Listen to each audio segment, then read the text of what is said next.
কথায় আছে যে কাজ নেই তো খই ভাজ। এখন বসে আছি আর পাশে কিছুক্ষণ আগে ঠাকুর এনেছে, ঢাক বাজছিল।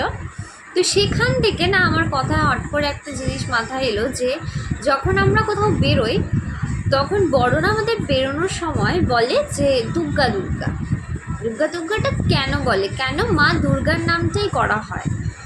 এইটুকু তো জানি যে বড়রা এটা বিশ্বাস করে যে আমাদের বিপদ আপদ যাতে কেটে যায়, কিন্তু কেন দুর্গা দুর্গাটাই বলে। গুগলে আমি সার্চ করলাম, তো ওখানে বললো যে এই দুর্গা দুর্গা মন্ত্রটা উচ্চারণ করে যাতে করে যেখানে আমরা যাই সেখানে যাতে সুস্থ সবলভাবে পৌঁছতে পারি।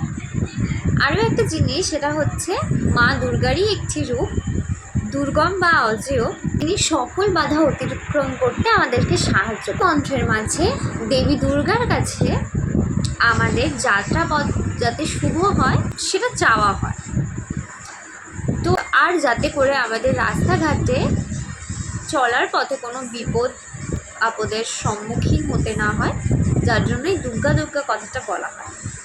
আমি তো জানতাম না এত কিছু, তোমরা কি জানতে? তাহলে কমেন্ট করো।